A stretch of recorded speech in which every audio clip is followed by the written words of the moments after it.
अपने पराए। घर की लड़ाइयाँ कितनी भी हो, लेकिन ये भी सच है कि किसी पर कोई आपत्ति हो तो अपना ही परिवार साथ देता है। भैया, मेरे पीछे पुलिस लगी है, प्लीज मुझे बचा लो। रवि और राज दो भाई, लेकिन दोनों में कभी नहीं पटी। अरे क्या हुआ छोटे, क्या कर दिया तूने? अरे कुछ नहीं भैया, मेरा दोस्त है ना राजू, वो मुझे लेकर बैंक गया था। मुझे नहीं पता भैया कि वो वहाँ बैंक लूटने जा रहा है। मैं उसके साथ बैंक में घुसते ही सीसीटीवी कैमरे में दिख गया हूँ। अब पुलिस मुझे ढूंढ रही है भैया, मुझे बचा लो। राज कुछ सोचता है, फिर कहता है, ओके, तुम यहीं रुको, मेरा एक दोस्त पुलिस में है, मैं बात करता हूँ। तभी वहां रवि की बीवी राज की बीवी के साथ आ जाती है। तुम लोगों के घर जब तक पुलिस का आना जाना है, बच्चों को यहीं छोड़ दो, उन पर असर ठीक नहीं पड़ेगा। तभी वहां पुलिस आ जाती है। चलो चलो, कौन है रवि, थाने चलो।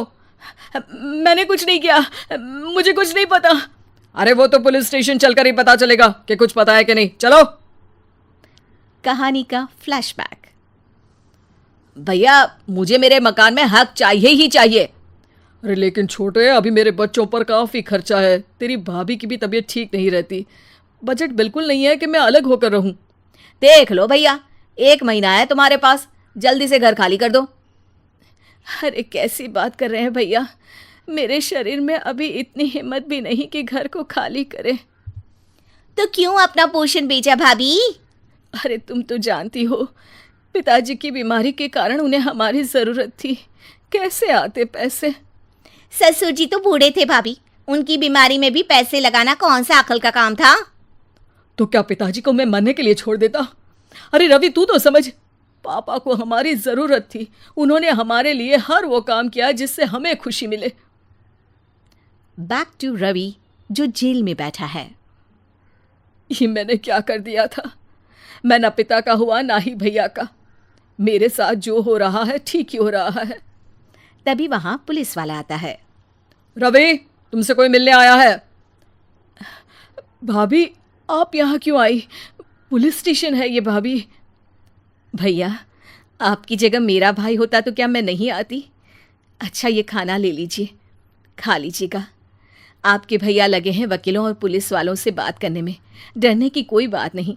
जब आपने गुनाह किया ही नहीं तो सज़ा भी नहीं मिलेगी। रवि भाभी को देखकर रोने लगता है।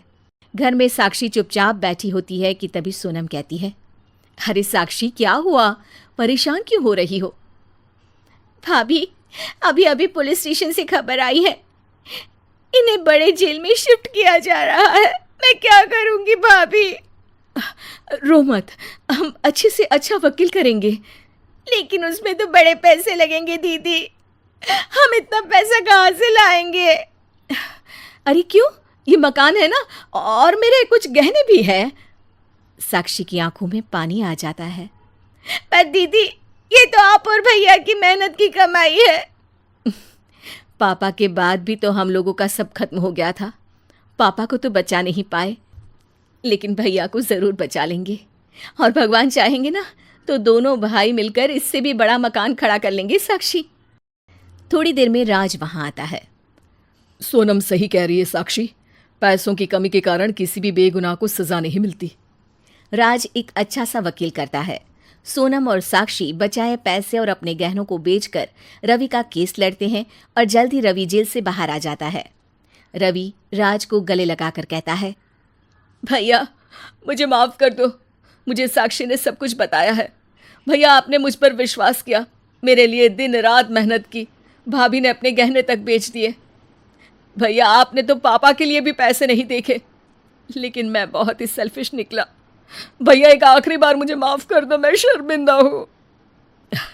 अरे भाई, अपने तो अपने ही होते हैं, पापा ने हमारे लिए क्या नहीं किया ये तुम्हें बताने की ज़रूरत नहीं है मुझे। और फिर तू तो मेरा भाई है, पैसे से बढ़कर रिश्ते होते हैं भाई।